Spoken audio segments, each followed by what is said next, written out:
Bismillahirrahmanirrahim. Assalamu alaikum. Regarding the learning question, I have some other examples also. Like student asked me that how can you switch from simple to average and high? It depends on the behavior also. How much you are able to change according to the situation as a team, like Agile, for example. Agile is also called BDD, behavioral driven development. How much the team as a team you have the attitude of change. So you are how much you can easily learn new technologies, new techniques, how you can how you can deal with the new requirements. So it's all under there. Like I remember realestate.com.au. The company decides to use traditional methodology, but few employees went to the management that we want to use Agile. So they have 1,000 employees. Out of 1,200 employees switched to Agile methodologies, techniques, or practices automatically without forcing anybody by their will, because they want to change, they want to learn. So the management asked them, show us improvement. Like in Agile, we have a cycle, it's called collaborate, deliver, reflect, and improve. We need strong collaboration. And then you have delivery. And then there should be improvement in collaboration, improvement in the quality of delivery, release by release. And this improvement should be reflected. So you have collaboration reflect cycle, deliver reflect cycle. So collaboration is improved, it should be reflected. Delivery, quality of delivery should be improved and should be reflected.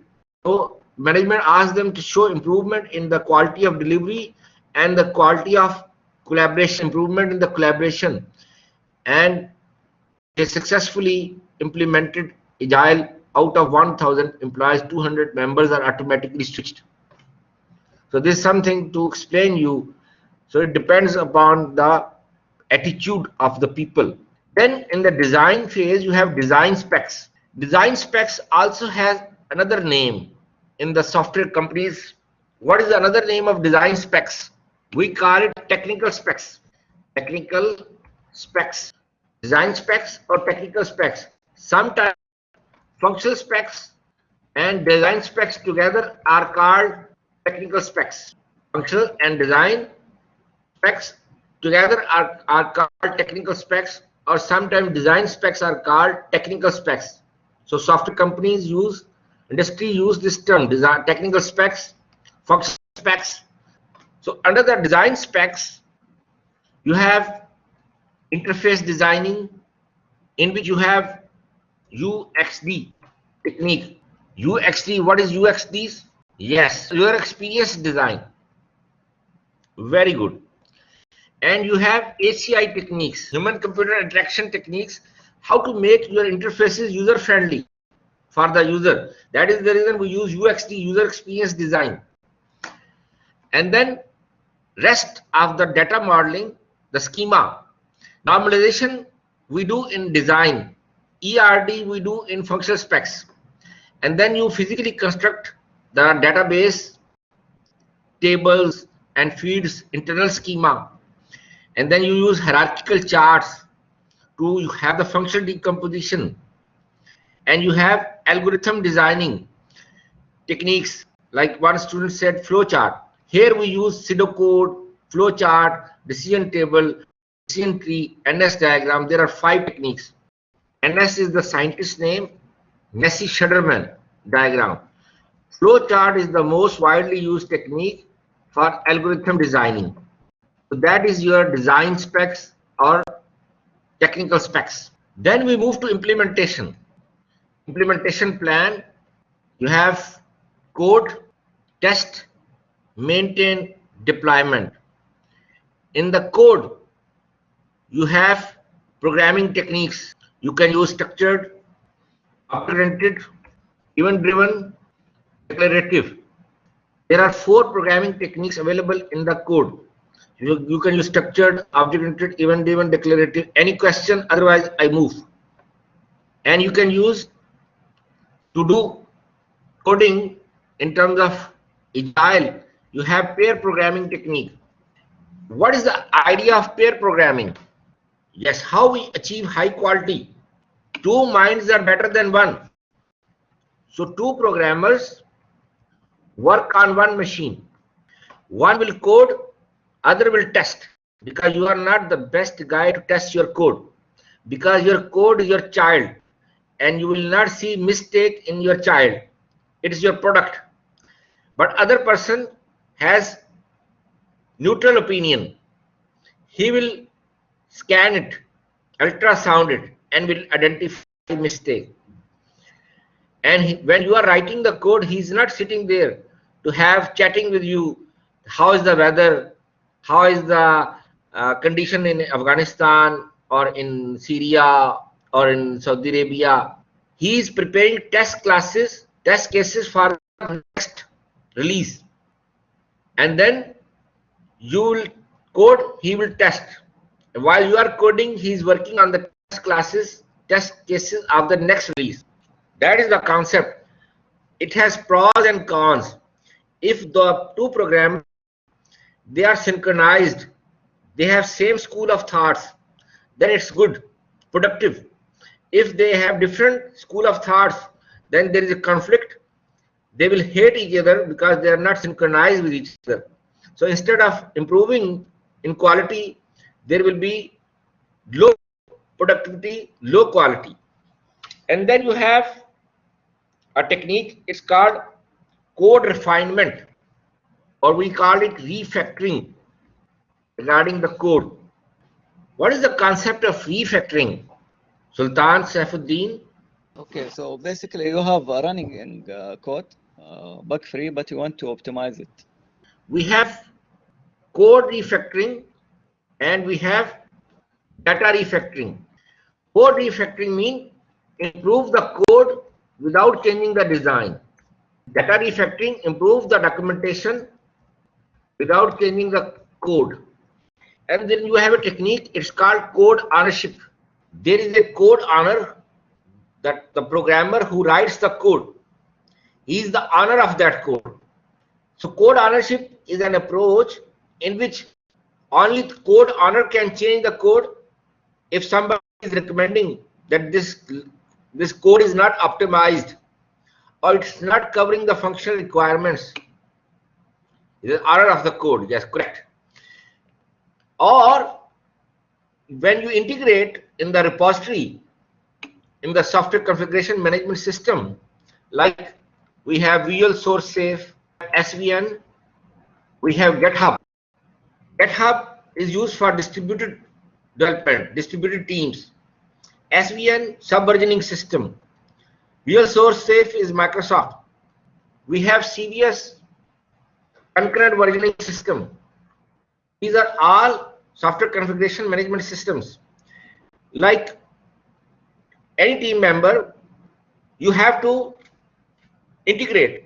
As you finish the release, you finish your part, you integrate. So we have continuous integration. How anybody can see that code. Anybody can change the code. This is one approach. Or only code owner can change. Or anybody can recommend, code owner can accept or reject the change. That is the concept of code owner. There are 3 approaches that are working in software companies. Then we already discussed coding standards. You have to follow the coding standards. Then we move to testing. As I already discussed, that testing is a process to identify maximum number of bugs. So we have complete chapter after this chapter to discuss about the testing. But objective of testing is to identify maximum number of bugs. And we have approach in Agile It's called TDD, test driven development, and how it improves the quality. Normally, traditional software development, you write your code and then you test with the dummy data ABC 1 to 3. In Agile, you prepare your test classes, prepare your test cases and test classes before writing the code. So it's totally new concept. And you test with the actual data that customer is using, operational data, not dummy data. No dummy data. Actual operational data what customer is using, business data. If there are bugs, it's already identified. These are the few testing concepts. Then we have maintenance document. How to define maintenance? We already have some idea. Maintenance is a process to fix the bugs and update or upgrade the system. Bug fixing and update or upgrade the system. That's the job of maintenance. So we have corrective, adaptive, perfective, and preventive maintenance. There are 4 types of maintenance. Corrective, yes, for bug fixing, like you have syntax error, you miss the semicolon at the end of Java statement. So you go to that line and enter semicolon. Logical error, 2 plus 3 equal 5, but mistakenly you put multiply sign and answer is coming 6. So you go to that line and change the operator from multiple sign to plus sign. Corrective is happening after the fact. What fact? So corrective basically happening after the seeing the result. We do the fact. The fact is the result. Yes. Once you test the system, you have the bugs. Once you compile, you have a syntax error will come first. You will fix them. Then you, if it is run successfully, then you will check the logical error. Then you correct the logical errors. So that's the corrective maintenance. Then you have adaptive maintenance. What is the adaptive maintenance? If there is you have a new system and you want to add it to the another system, so the old system can adapt the new system, so they can work Very together. good. Yes. Adaptive maintenance is performed so your software, your system, software can work on multiple platforms. For example, you develop software for Windows and customer asks you to change from Windows to Linux or Unix because he doesn't want to pay licensing cost to Microsoft. Or for some scenarios, Fedora, Mac, server change, Microsoft Internet Information Server, web server to Apache or WAMP server, or browser from Chrome to Internet Explorer to Mozilla Firefox, or Edge, new browser of Microsoft. So platform change, hardware change, software change, server change, browser change, your software should run. So it should have portability, should be portable. That is adaptive maintenance. How we do adaptive maintenance? We do it when the environment change or the policy change. Yeah, how we do? This is my question. How we perform? What changes we made in the system? Yeah, we make changes at API level. What is API, Raid Abdullah? Application programming interface. Very good. Application programming interface. Yeah, application programming interface. How to define application programming interface? API is a library of reusable components to achieve intercommunication among the components. So they can import and export the data. They can exchange the data between or among the systems. Like in ERP systems, integrated systems, we need APIs. So each operating system has API like Windows System 32 folder. You have DLL, OCX, and EXE. If you open program files in C, program files, System 32 folder, you will find the APIs of Windows operating system. These are the main system files. If you delete them or they are corrupted by virus, you will find a very beautiful screen of the world, blue screen. And that means you need to format the operating system and you have to install again. So each operating system has APIs. So you make changes at the API level to run it on multiple platforms. That is the adaptive maintenance.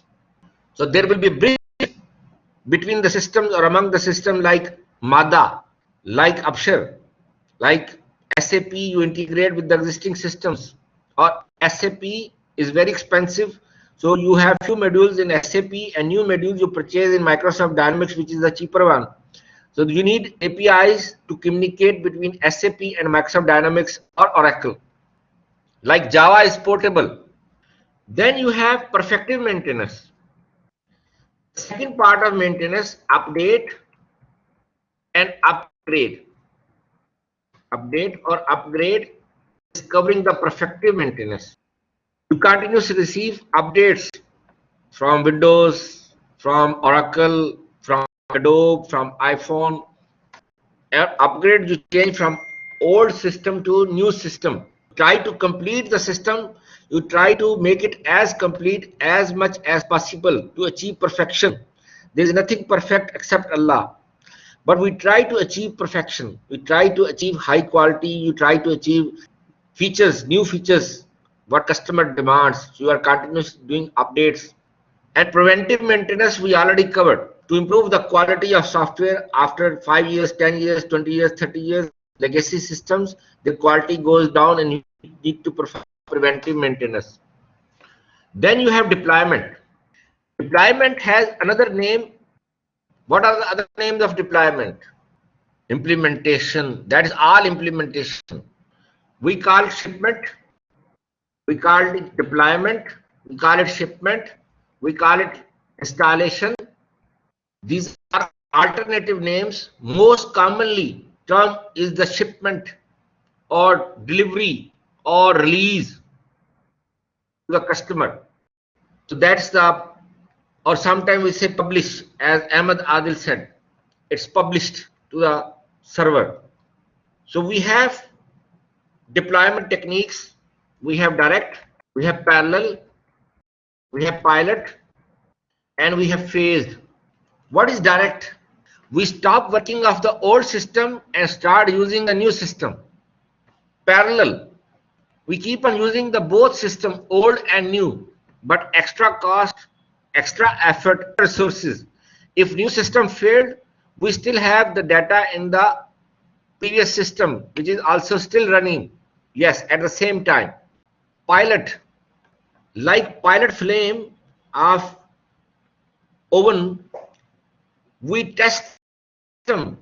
We deploy the system at one site of the customer. Like KAU has 140 plus departments. 140 plus departments. So we test the system at one site, like in FCIT. If it is successful, then we deploy in other departments like engineering, medical, English, blah, blah, blah. So we test on one site. If it is successful, then other sites. And then you have phased. Phased means, yes, release by release, incremental, in parts. In parts. Release 1, then release 2, release 3, release 4. So that's called phased. Now in direct pilot, you can use direct or you can use parallel. It's up to the company, up to the customer. In phased, again you can use direct, you can use parallel, up to the customer. So that is your implementation plan. Now we move to the software quality plan. List of goals, review activities, software testing in detail, acceptance testing, configuration management, which is another chapter, the list of quality goals. The term quality goals refer to the developed software system quality requirements using validation and verification. What is the difference between validation and verification? First, verification. What is meaning of verification? We have verification testing and we have validation testing. Verification testing is performed to make sure that software is functioning correctly. Verification testing is performed to ensure that software is functioning correctly or document what you prepare is correct. Whereas validation testing is performed to ensure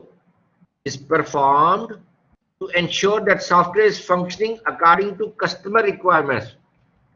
Software is functioning as per the customer's requirements.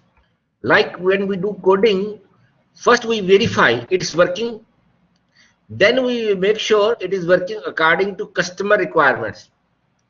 So verification starts from planning document, project specs, then functional specs, then technical specs, code specs. Whereas validation is only started once you start writing the code.